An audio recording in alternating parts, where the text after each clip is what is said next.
আজ পেঁপে মাখিয়ে খাবো। চলুন দেখি আমরা কিভাবে পেঁপে মাখাই। প্রথমে সুন্দর করে পেঁপেটি ধুয়ে নিয়েছি এবং এখন কাটার পালা। কাটার পর ফাঁড় দিয়ে নিলাম। ফাঁড় দেওয়ার পরে পেঁপের প্রতিটি খণ্ড ছিলিয়ে নেওয়া হচ্ছে।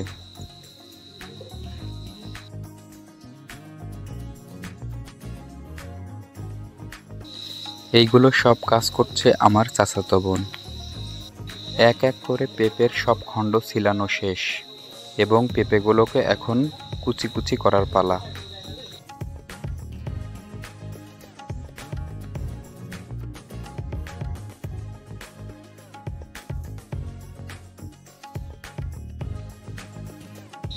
পেঁপে মাখার জন্য দরকার তেঁতুল, ঝাল, লবণ। এইগুলো সব কিছু আমরা সংগ্রহ করে নিলাম।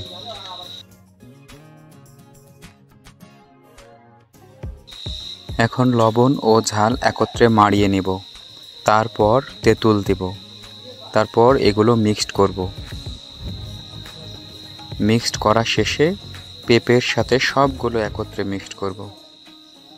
এই তো হয়ে গেল আমাদের পেঁপে মাখা। আপনারা কি কখনো এইভাবে পেঁপে মাখিয়ে খেয়েছেন? কমেন্ট করে জানাবেন।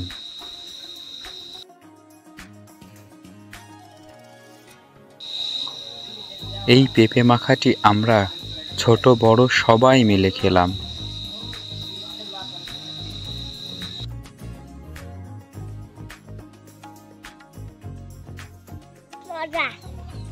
কি মজা!